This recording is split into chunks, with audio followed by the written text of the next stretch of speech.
What's up, everyone? This is Movie and Game Lover 98, and today I'll be doing a movie review on my all-time favorite Pixar film, and because it's 20 years old today, and it's Monsters, Inc.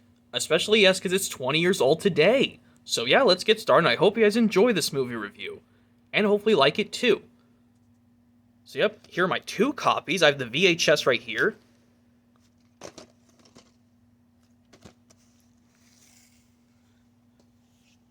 And now here's the copy I'm going to be using for my movie review, the 2013 3D Blu-ray release. So yep, let's look at it. Well, let's mention the history of Monsters, Inc. The history on Monsters, Inc., it first came to theaters in the United States with an original version. Well, it first came to theaters, yes, on November 2nd, 2001. Well, then it came out in the theaters again 1 month and 5 days later on December 7th, 2001. To show the hilarious outtakes during the credits. And then it was even re-released in the theaters again in December 2012 after the 3D re-release of The Lion King came out. And then the home video release, it first came to VHS and DVD on September 17th, 2002. And yep, which I showed the VHS earlier. And then it was released 7 years later onto Blu-ray, just regular Blu-ray, on November 10th, 2009.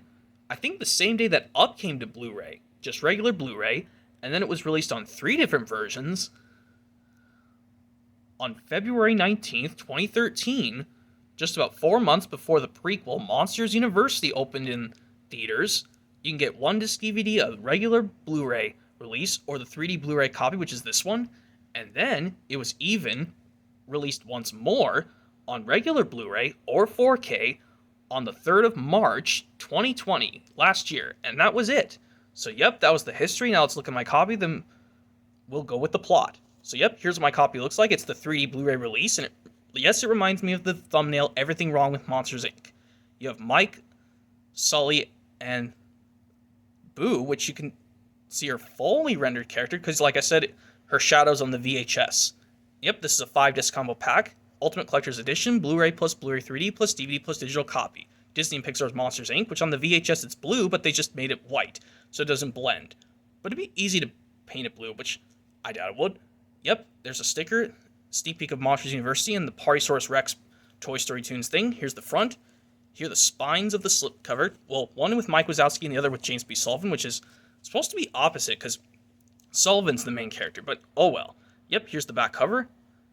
And there's some screenshots from the movie and about the Partysaurus Rex short, and 5-disc combo pack, and explains what's on all 5 discs. And yep, this is from 2013, this 3D Blu-ray release. Yep, here's the actual case. Yep, inserts, which I'm not going to show. Here's the 3D Blu-ray release, well, the 3D Blu-ray disc, excuse me, with Mike, Sully, and Boo. Same as thing on the front cover. Here's the regular Blu-ray disc with the movie, which has Mike and Sully. Here's the bonus features Blu-ray disc, which has the picture of Mike, Sully, as well as the other monsters of Monsters Incorporated. Here's the DVD disc, which has Mike and Sully. It's the same one as the Blu-ray disc with the movie, and the digital copy, which is a shiny yellow disc.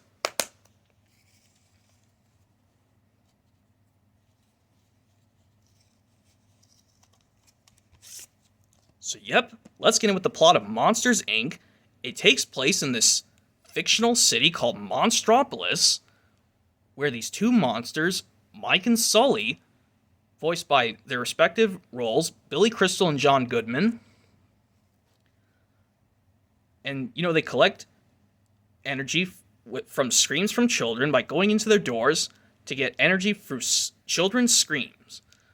But suddenly, one evening, when Sully went to check Mike's paperwork, a door was left out on the scare floor, and a human girl, who later is named Boo, suddenly gets into the Monsters, Inc. world. So, yeah, and then Mike and Sully just have to do whatever they can to get the girl Boo back through her door, and yeah. So that's the basic plot. So what do I think of Monsters, Inc.? Absolutely my all-time favorite Pixar film. Definitely an awesome movie. Man, I remember watching this when I was little, and I just loved everything about it. I just love everything about this movie.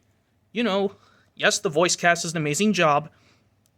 John Goodman does an amazing job as Sullivan. Billy Crystal does an amazing job and funny job voicing Mike Wazowski. Mary Gibbs does an amazing job voicing the little girl Boo.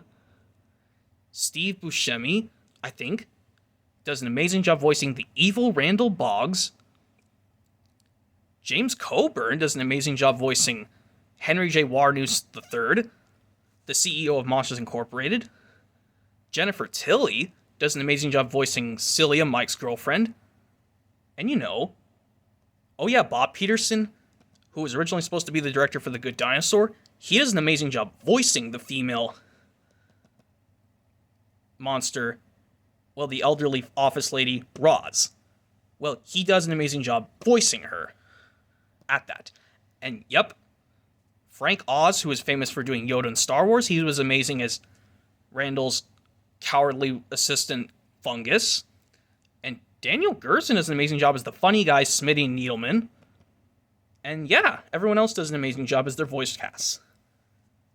And the musical number, just one musical number for the song, Best Original Song, If I Didn't Have You. And everything was just awesome about this movie.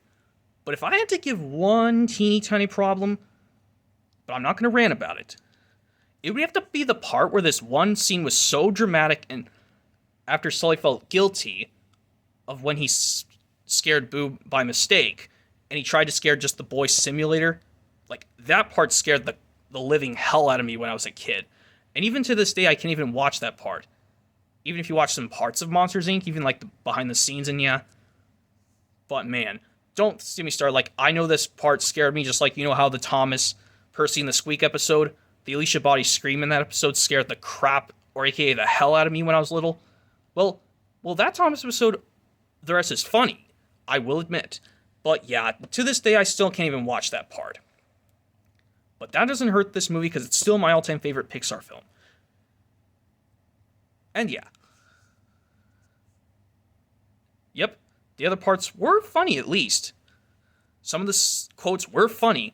Like, one of my favorite quotes was, it was, "Keep the doors coming, Charlie, I'm on a roll today," and then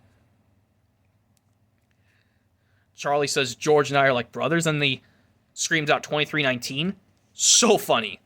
Even the door fault chase scene is my all-time favorite scene from the movie, and So if I definitely have to rate Monsters, Inc., absolutely 5 out of 5 stars.